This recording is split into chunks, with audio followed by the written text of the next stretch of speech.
শেষ পর্যন্ত মাইর খাই আমরাই বেঁচে যাব। গোবরের পদ্মা ফুল নাটক গোবরের পদ্মা ফুল নাটকের 6 নম্বর পর্বটি কবে আসবে, কখন আসবে, সবার আগে আপনি কিভাবে দেখতে পারবেন? গোবরের পদ্মা ফুল নাটকের 6 নম্বর পর্বটি দেখার জন্য প্রথমে আমাদের চ্যানেলটি সাবস্ক্রাইব করতে হবে, ভিডিওতে লাইক করতে হবে, কমেন্টে গোবরের পদ্মা ফুল নাটক 6 নম্বর পর্বটি লিখে যেতে হবে। যারা যাই কাজগুলো করতে পারবেন তারাই শুধুমাত্র পর্বটি দেখতে পারবেন। আসসালামু আলাইকুম বন্ধুরা, আশা করি সকলে ভালো আছেন। আজকে সকলে আপডেট নিয়ে চলে এসেছি গোবরের পদ্মা ফুল নাটকের আপডেট। আপনার গোবরের পদ্মা ফুল নাটকের 5 নম্বর এপিসোড পর্যন্ত দেখে ফেলেছেন। 6 নম্বর পর্বটি কিভাবে দেখবেন? আশা করা যায় গোবরের পদ্মা ফুল নাটকের 6 নম্বর পর্বটি আর কখনোই দেখতে পারবেন না, কারণ ওদের চ্যানেলে 5 নম্বর পর্বই শেষ করে দিয়েছে।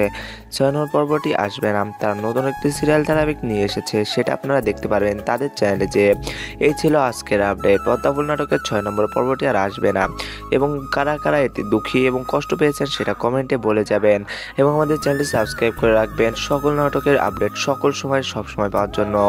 এবং এরপরে একটি ব্লগ ভিডিও দেওয়া হবে, সেটাও দেখে নেবেন, অনেক ভালো লাগবে।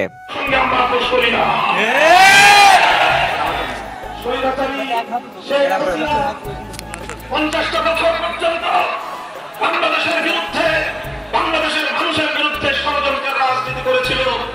বাংলাদেশের মানুষকে বিভক্ত করে মুসলমানদের সন্তানদেরকে ইসলামের বিরুদ্ধে দাঁড় করার কারণটা নিয়েছিল।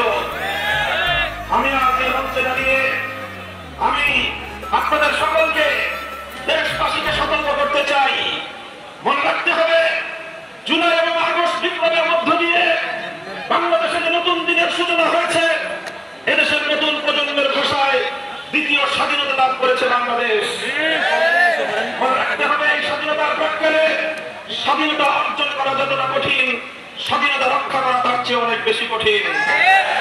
আমাদের তিক্ত অভিজ্ঞতা রয়েছে 1971 সালে কিভাবে আমাদের বিজয়কে ছিনতাই করা হয়েছিল। আমি 71-এর পূর্ববর্তী এই বাংলাদেশের দীর্ঘ স্বাধীনতা সংগ্রামের স্মৃতিচারণ করে বলতে চাই, এই বাংলাদেশ বিশ্ব মানচিত্রে একদিনের, দুদিনের, 9 মাসের বা 9 বছরের সংগ্রামের মধ্য দিয়ে অপূরণে ঘটেনি, বরং এই বাংলাদেশকে অর্জন করতে গিয়ে আমাদেরকে দীর্ঘ সংগ্রামের পথ পাড়ি দিতে হয়েছে। আমাদেরকে লড়াই করতে হয়েছে তিনটি আধিপত্যবাদের বিরুদ্ধে। আমাদের প্রথম লড়াই ছিল ব্রিটিশ ইংরেজদের বিরুদ্ধে। তাদের বিরুদ্ধে আমরা লড়াই করে আমরা রক্ত দিয়েছি, স্বামীর পালন করে আমরা রক্ত দিয়েছি,